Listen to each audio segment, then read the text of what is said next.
Oke, kali ini kita akan bahas salah satu raksasa otomotif di Indonesia, Astra Auto Parts atau AOTO.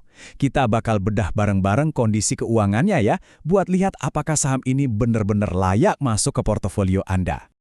Nah, pertanyaan utamanya kan selalu sama ya, auto ini bagusnya diapain? Beli, tahan, atau justru jual?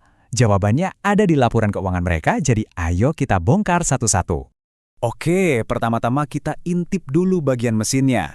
Maksudnya, kita perlu tahu siapa aja sih yang jadi motor penggerak utama di balik nama besar Astra Auto Parts ini. Jadi begini, auto itu bukan cuma satu perusahaan tunggal. Ini tuh kayak sebuah mesin raksasa yang terdiri dari banyak komponen-komponen kecil atau anak perusahaan. Bisa kita lihat di sini, ada yang bikin aki, ada yang bikin suku cadang, bahkan chassis kendaraan. Masing-masing ini punya peran dan nilai asetnya sendiri. Nah, sekarang pertanyaannya, dari semua ini, mana sih yang paling besar kontribusinya? Dan ternyata, ini dia jawabannya. Dari sekian banyak on-rare deal, ada 3 pemain utama yang jadi jantungnya Auto. Lihat deh, PT Century Batteries, Astra Komponen, sama Auto Plastik Indonesia. Aset dari 3 perusahaan ini aja udah gede banget porsinya. Jadi kalau mereka sehat, ya induknya juga ikut sehat. Penting banget ini. Oke, strukturnya udah kebayang ya. Sekarang, kita cek performa mesin keuangannya. Seberapa kencang larinya, dan seberapa berat beban yang lagi dibawa. Wow, lihat ini, ada kabar bagus, aset lancar mereka, ini tuh aset yang gampang dicairkan jadi uang tunai, naik lebih dari 1 triliun rupiah cuma dalam setahun. Gila kan? Ini nunjukin kalau perusahaan lagi dalam momentum yang sangat positif, dan jago banget kelola duitnya. Tapi, tunggu dulu. Di balik kabar baik, selalu ada sisi lain yang harus kita waspadai. Nah, ini dia angkanya, 4,52 triliun rupiah. Ini adalah total utang jangka pendek mereka. Apa artinya angka tadi?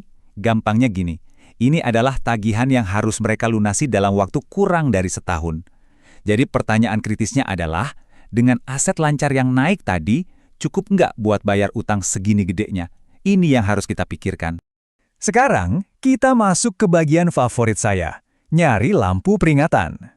Tahu kan, setiap investasi itu pasti ada risikonya. Dan kali ini, kita nemu sesuatu yang agak tersembunyi di laporan keuangan mereka.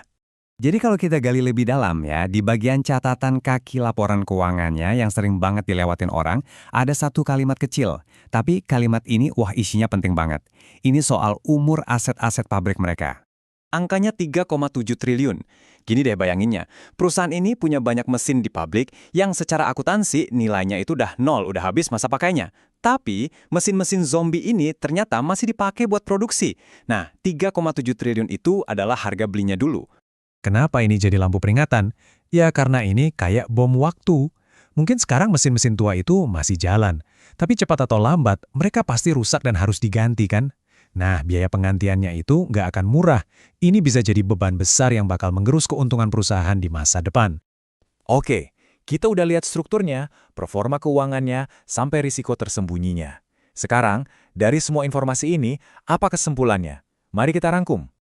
Jadi, kalau kita timbang-timbang, sisi positifnya jelas, struktur perusahaannya kuat, anak-anak perusahaannya berharga, dan pertumbuhan asetnya kencang banget. Tapi di sisi lain, ada utang jangka pendek yang lumayan besar dan yaitu tadi, bom waktu biaya penggantian mesin tua. Jadi ada 2 sisi mata uang di sini. Terus rekomendasinya gimana? Nah, ini tergantung profil risiko Anda.